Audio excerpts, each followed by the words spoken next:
Alors, mes amours, comment allez-vous? J'espère que bien.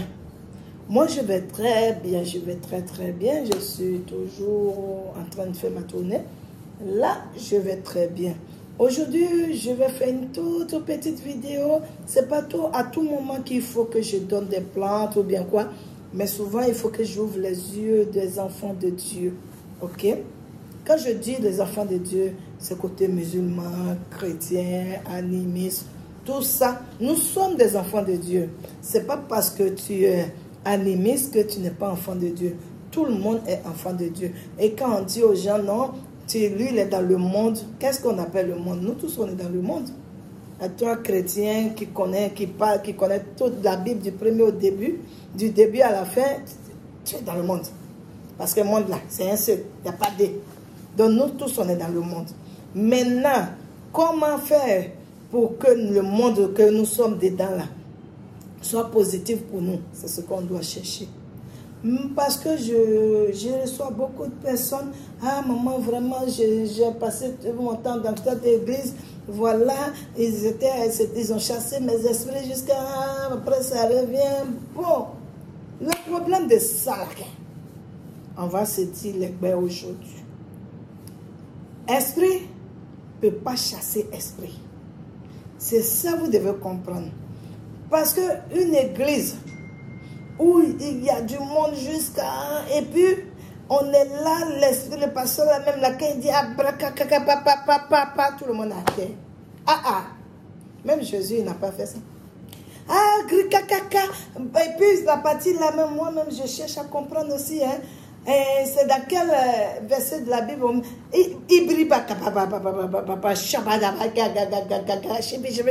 Bon, ça, vous devez m'expliquer. Parce que là, moi, j'ai regardé, j'ai feuilleté toute la Bible, mais bon, je n'ai pas trouvé.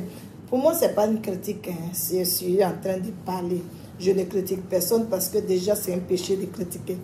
Mais j'essaie d'ouvrir un peu les yeux. Ok. Bon, c'est dans quel truc de Dieu? Vous comprenez? C'est dans quelle maison de Dieu? On dit on va chercher la sécurité, la paix, l'entente et le bonheur. Vous comprenez? Genre le jardin d'Éden. Ça veut dire que quand je vais là-bas, tout doit être rose dans ma vie. Quand je vais là-bas, vraiment, tout doit réussir dans ma vie. Quand je vais là-bas, on doit sentir la positivité sur moi. Quand je passe, on doit sentir que j'ai l'onction de Dieu. Mais les chrétiens que moi je reçois et les chrétiens que je vois dehors là, l'onction de Dieu, elle est loin de vous, même si vous voulez faire une apparence.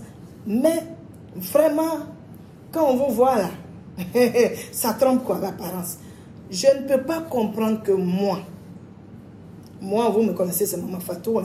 Tout le monde sait ce que je fais. Je fais tout à base de plantes. Je ne suis pas dans faire des briques, c'est plantes. Donc tous ceux qui viennent chez moi, ils savent que c'est pas les plantes que je travaille. Donc, ils ne peuvent pas venir me dire que c'est démoniaque. Parce qu'il y a d'autres qui m'écrivent. Et il n'y a pas de conséquences. Ah, comme je suis chrétien. Plante là, c'est dans la Bible. Donc, c'est clair. Mais je ne peux pas comprendre que moi, Maman Fatou, supposons, j'ouvre un centre. Peut-être ça va venir. Hein? J'ouvre un centre où on doit venir chercher la prospérité, hein? Le bonheur, le diamant que notre papa a laissé pour nous. Et moi, je suis la tête. C'est la personne, dit quoi, le berger qui doit conduire les brebis du papa. Mais ça se trouve que on est là et comme ça, bim, moi, en tout cas, ça va. Quand je marche comme ça, ça va, tout va bien. Quand je garde la voiture, même là, vous-même, vous dites, tellement ça va chez moi. Mais pourquoi? Ceux qui sont derrière moi, eux, ils ne font que régresser. Ça veut dire que tu vas dans la maison de Dieu pour réussir. Mais on a l'impression que vous partez dans la maison de Dieu et ça devient encore plus catastrophique. Et on vous voit même là, maintenant, même là, votre Jeep là, quand c'est noir, on ne sait pas si c'est gris ou bien c'est noir. Bon, la couleur est finie d'une manière là. Et puis vous-même, quand on voit votre visage, on voit même, on sent même que Dieu n'est même pas à côté de vous. Et vous, Vous avez un gros problème aussi, parce que vous aimez beaucoup les miracles. Non, j'avais le mauvais esprit. Non, mes activités ne marchaient pas. Non, et puis je suis allée à l'église chez papa ou bien chez maman. Hein? Quand tu vois maman pasteur même là, le chapeau même là, ça peut casser l'œil. Tellement c'est gaillard. Hein? Maman pasteur même là, sa tenue même qu'elle est dedans là. Quand tu dis yes. Quand tu vois sa voiture, quand tu vois dans sa maison, son salon, reste tranquille. Maintenant, l'homme que maman pasteur doit diriger là, ça ne va pas. Et comment tu peux venir à l'église en poche et finalement tu ressors de cette église en vélo? Vous ne comprenez pas ça. Moi, je vais vous dire le pourquoi. Parce que si aujourd'hui nos hommes de Dieu, sur 10, au moins il y a 9 qui font la prière avec les esprits. Vous comprenez? Quand tu t'en vas adorer, tu t'en vas faire un pacte avec un fétiche pour être populaire.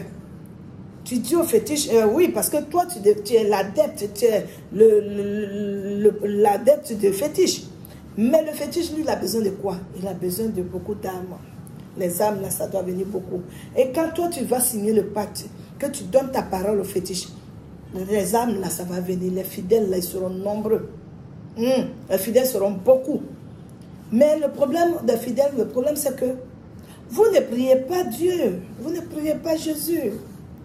Réveillez-vous un peu. Vous priez le fétiche. Parce que lui, c'est le fétiche qui le fait. La popularité qu'il a là, c'est fétiche. Donc, il ne peut pas être populaire avec le fétiche et puis vous mettre sous la couverture de Dieu, de Jésus. Non. Vous devenez automatiquement l'adepte du fétiche. Donc, qu'est-ce qui peut aller dans votre vie? Parce que vous, à la base, vous n'avez pas signé de pacte avec le fétiche. Vous êtes venu pour passer dans la maison de Dieu pour que Jésus vous aide. Mais il n'y a pas Jésus là-bas. Il n'y a que le fétiche. Il y a des fétiches, peut-être même, il y a même Kénésie. Vous connaissez Kénésie? Il y a Kénésie derrière vous. Vous voyez, vous êtes là. Non seulement vous mangez, mais vous maigrissez sur vous. Parce que il y a des esprits qui boivent le sang.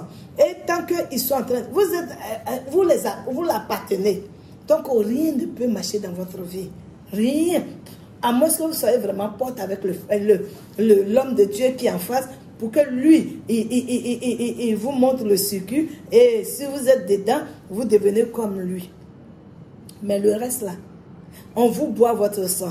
On vous prend votre cerveau. On appelle ça comment? Votre truc de réflexion. Ça veut dire qu'on vous enlève tout. Vous n'avez plus le discernement. Vous allez comme des moutons. Et on vous fait croire que aller chez nous autres, là, nous les spiritualistes, c'est mauvais. Mais eux, là, c'est nous qui les faisons. Donc, si c'était aussi mauvais, pourquoi eux, ils viennent? Moi, je ne suis pas féticheur. Parce que pour donner des pactes avec des fétiches, il faut des féticheurs. Moi, je ne suis pas féticheur. Mais eux-mêmes, ils viennent chez le féticheur pour avoir les trucs. Et c'est vous, eux-mêmes encore, qui sont s'arrêtés sur les hôtels pour dire que les féticheurs, ils ne sont pas bons. Les spiritualistes, ils ne sont pas bons. Comme ceci. Mais si ils ne sont pas bons, que vous pensez que ce n'est pas bon, pourquoi vous partez vous donner? Pourquoi vous partez prendre le fétiche? Et maintenant, quand vous partez prendre le fétiche, d'accord, c'est votre droit. Chacun est libre de prendre ce qu'il veut. Si tu veux, là, va prendre Kénésie. Si tu veux, là, va prendre, je ne sais pas quoi que ce soit. Hein? C'est ta vie. Tu peux vivre comme tu veux. On t'a dit, tu veux sacrifier un être humain, tu sacrifies ça, c'est ta vie à toi. Mais est-ce que ceux qui viennent dans ta maison, dans la maison de Dieu, pour prier là, est-ce qu'ils ont fait ce choix avec toi? Non. Et ils se disent qu'ils viennent prier Dieu. Maintenant, de toi à eux, de toi à Dieu, tu sais que ce n'est pas Dieu. Parce que toi, tu es adepte d'un fétiche. Tu es adepte de quelque chose de rituel, pas possible. Arrêtez un peu. Chers fidèles, ce n'est pas parce que la personne fait des miracles. Et bien même le miracle qui n'existe plus depuis fort longtemps. Depuis Moïse, là, les miracles n'existent plus. Et quand on te dit telle personne fait les miracles, ce n'est pas parce que le pasteur fait les miracles qui veut dire qu'il est fort. Si vous voulez avoir Dieu, cherchez les églises où il n'y a pas de monde. Cherchez les églises où le pasteur il ne monte pas dans Range Rover. Parce que déjà, c'est quel Dieu lui prie pour qu'il ait tous ces millions-là en quelques mois pour s'acheter une grosse voiture, s'acheter un grand terrain pour construire une grande église. Réfléchissez. Il y a des pasteurs qui font avec technique. Eux, on appelle ça peut-être un peu de marmaille, mais là c'est bon. Mais ceux qui s'en vont se mettre carrément dans les histoires de fétiches très forts et vous entrimballez les gens qui ne savent rien, mais vous, votre histoire de miracles qui va vous tuer. Arrêtez de poursuivre les miracles. Ça n'existe pas. Quand tu vas une fois que tu n'as pas eu, il faut t'asseoir. Parce que vous allez partir jusqu'à c'est parti chercher problème pour venir. Tu es malade, on ne voit jamais la maladie. Tu te promènes d'église à église en train de prier. Et pour te faire délivrer, hop, le fétiche, quelqu'un qui a un fétiche à lui. Comment lui peut délivrer un esprit? Depuis quand tu as vu esprit délivre son ami esprit? Il n'y en a pas. C'est de se dire, ah, mon pote, il faut te mettre à la porte. Elle va se lever bien ici. Quand elle sort, tu la prends. Hein? Donc, arrêtez de vous faire avoir à tout moment.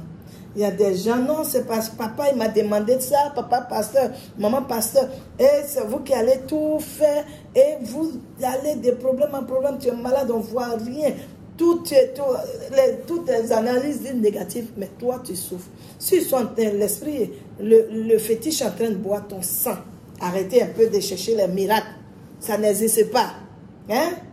Va prier ton Dieu. Dieu même a dit, si vous êtes réunis, 1, 2, 3 personnes déjà, je suis présent. Est-ce que vous avez besoin d'aller dans une église où il y a du monde? Où tu vois même tout le monde, les autres brillent, et puis vous même qui êtes là, et puis vous êtes misérables. Vraiment, arrêtez un peu mes amours, c'est pas intéressant. Hein? Priez Dieu pour que Dieu vous montre vraiment le vrai chemin. Parce que souvent même, là, ce que le pasteur dit, il vous dit là, ce n'est même pas dans la Bible. Donc, essayez de lire la Bible au lieu d'écouter que les pasteurs. Parce qu'il y a beaucoup d'entre vous, eux, ils lisent même pas la Bible est là. Hein? C'est devenu comme un porte-monnaie pour eux. Et c'est ce que le pasteur dit qu'ils écoutent. Ce n'est pas tout ce que le pasteur dit ou bien l'homme de Dieu dit qui est dans la Bible. Donc, excusez, lisez la Bible. Faites vos prières chez vous et allez simplement à l'église, mais ne poursuivez pas les miracles des églises. Mes amours, ce n'est pas une critique, c'est simplement pour ouvrir les yeux. Parce que moi, je ne peux pas comprendre que tu ne peux pas venir chercher quelque chose chez quelqu'un et maintenant aller te parler mal de cette personne pour faire croire que ce qu'il fait n'est pas bon. Or, c'est ce qui te fait la popularité, toi. Mes amours, abonnez-vous si vous n'êtes pas abonné. À très bientôt. Bisous.